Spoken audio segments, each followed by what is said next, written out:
ஏனென்றால் அந்த அடிப்படையான அந்த களத்தில் இருக்கின்ற கள சூழலை ஊடகமும் பத்திரிகைக்கும் உணர்வாங்கல்ல. அவர்களுக்கு தெரியும் ஏற்கனவே திமுக கூட்டணி வலுவாக இருக்கிறது, அதிமுக கூட்டணி அதிமுக பாஜக என்று இருக்கிறது, பாமகவும் இருக்கும், நாம் தமிழர் தனியாக நிற்கிறார்கள். நீங்கள் 4வது இடத்துல இருக்கீங்க. இப்போ நீங்கள் நாம் தமிழரை விட கூட வாக்குதல் வாங்குவீங்களாங்கிறத இப்போ கேள்வி. நாம் தமிழரை விட அவங்க 8 விழுக்காடு வச்சுருக்காங்க.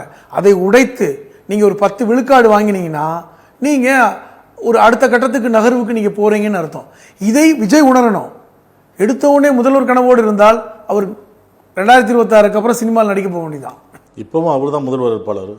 அவர் தாங்க முதல்வர் வேட்பாளர். அவர் கனவுல இருக்காருங்க, சர்க்கார் கனவுல இருக்கார். இது விஜய் சர்க்கார்னு பேசுறார். அவருடைய பேச்சு அப்படித்தான் இருக்கு, அவருடைய துணி அப்படித்தான் இருக்கு. இது சினிமா இல்ல. அவர் ஒவ்வொரு தடவையும் இந்த மாதிரி கூட்டத்துக்கு வரும்போது ஒரு சினிமாவுடைய ஷூட்டிங் மூட்ல தான் வர்றார், அந்த மைண்ட் செட்டில் வர்றார். பேச்சு அப்படித்தான் இருக்கு. அது இங்கே வேலைக்கு ஆகாது. 2026 உங்கள் நிதர்சனமான உண்மையை நீங்கள் உணர்ந்து விட்டால் நம்ம தோற்று போவோம். ஆனால் பெர்சன்டேஜ் இப்படி வாங்கணும், ஒரு 10 விழுக்காடுக்கு மேலே வாங்கினா தான் நம்ம நிற்க முடியும் என்கிற அடிப்படை யதார்த்தத்தை உணர்ந்து விட்டால் விஜய் தாக்குப்பிடிப்பார். அடுத்தடுத்த தேர்தலில் அவருக்கு வெற்றி கூட கிடைக்கலாம்.